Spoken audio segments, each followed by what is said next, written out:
Umshata, hey, Umshula, Umshata, hey, Umshula, Umshata, hey, Umshula, Umshata, hey, Umshula, Umshata, hey, Umshula, Umshata, hey, Umshula, Umshata, hey, Umshula, Umshata, hey, Umshula, Umshata, hey, Umshula, Umshata, hey, Umshula, Umshata, hey, Umshula, Umshata, hey, Umshula, Umshata, hey, Umshula, Umshata, hey, Umshula, Umshata, hey, Umshula, Umshata, hey, Umshula, Umshata, hey, Umshula, Umshata, hey, Umshula, Umshata,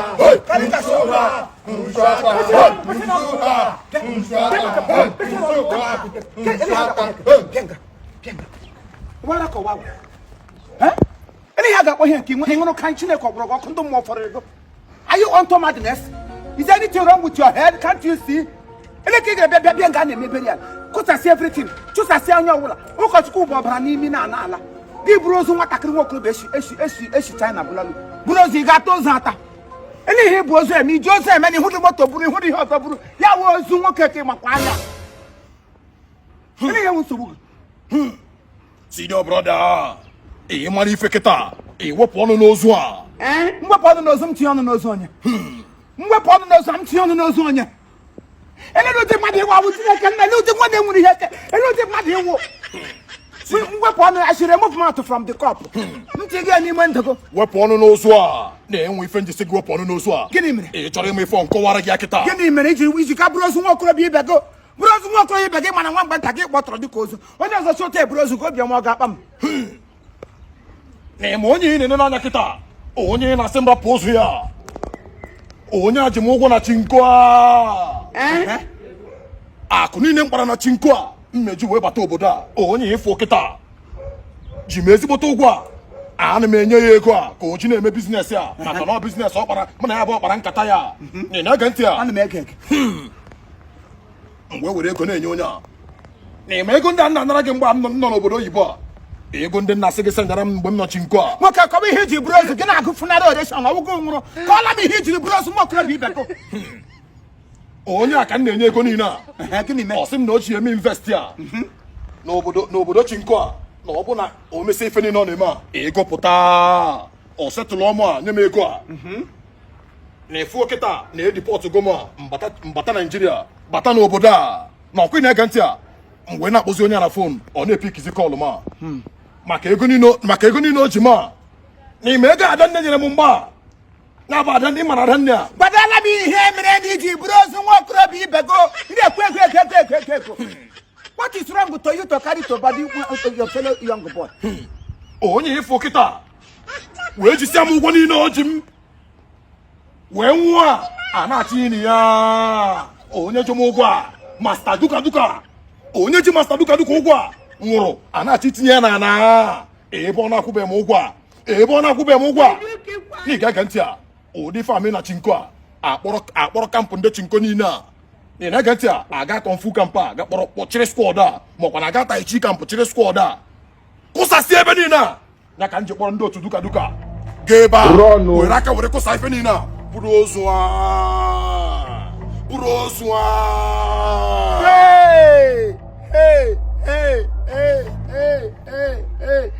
ele Chineke jiri gara ike m ka ege m na onye ara ị wụrụ nwanne obi n'igwe ọwụ na ọwụ nkịta ka ị mere na ya wụrụ nwanne ma ọ kara ịkara m mma ma ọ wụtụ enwe ma ọwa adaka ma ọ wụtụ ikwe isi who is unto your brother step m si this is my step brother nwa nwanne m nwoke m kwetasị n'ọwa ama ọhịa letara ihe dị mkpa mmadụ full-fledged blood 9 months mmadụ lede ihe mehụrụ ọnụ na-akọ somebody nyere ego make you do business to you ya mee business me onye ahụ anwụọ yes, I get the only better thing that came out of you. We got my bros on your round.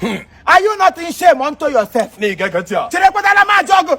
Actually, cool, right to drunk. Kula. Moto. Building. You need Labrakasa. Ya Rosia Kigraga Bridge. You got those at those Ogaku. You get a was there. You wouldn't get it was in your if I go to Duka, I'm not quite able. How about you take away Quapagana? When you have them,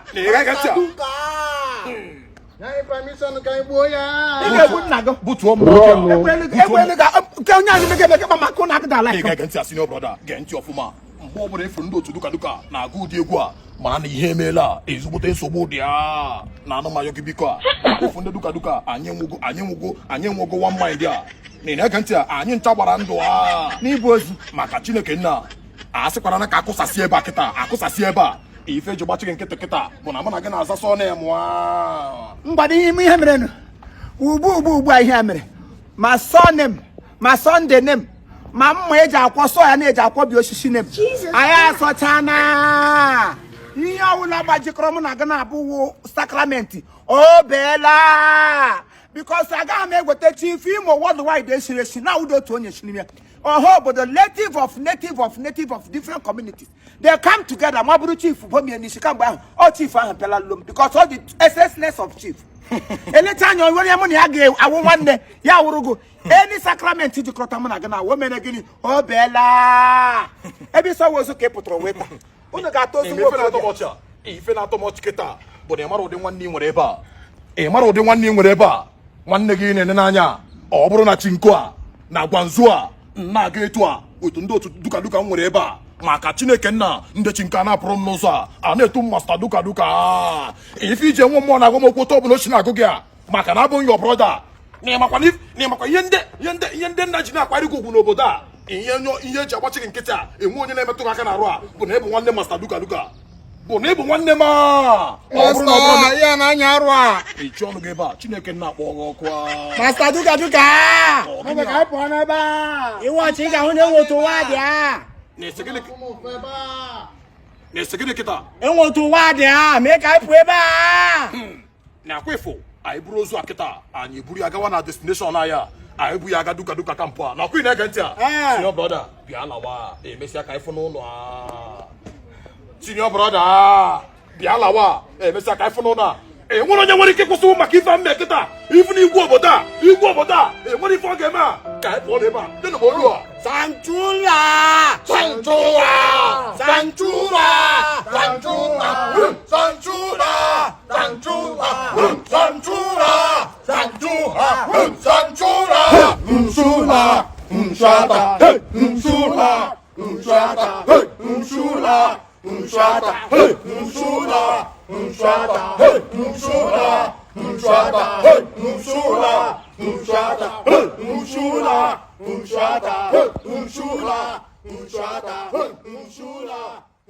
Hey.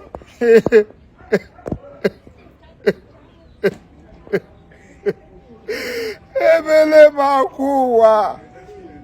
Wame. Ebele makuwa. Wame. Ebele makuwa.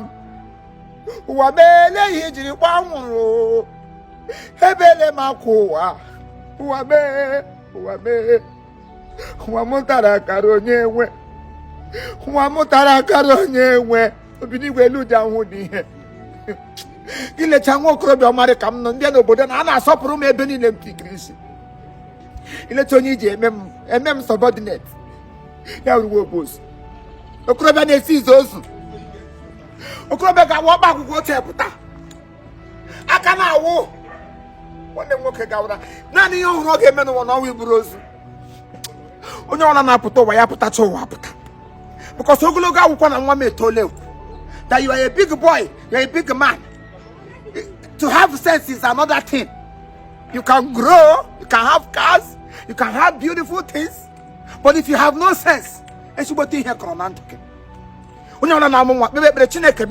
me the wisdom to raise children and give me the wisdom to impact in them. Because after raising children, if they have no sense, you are childless. Just like this.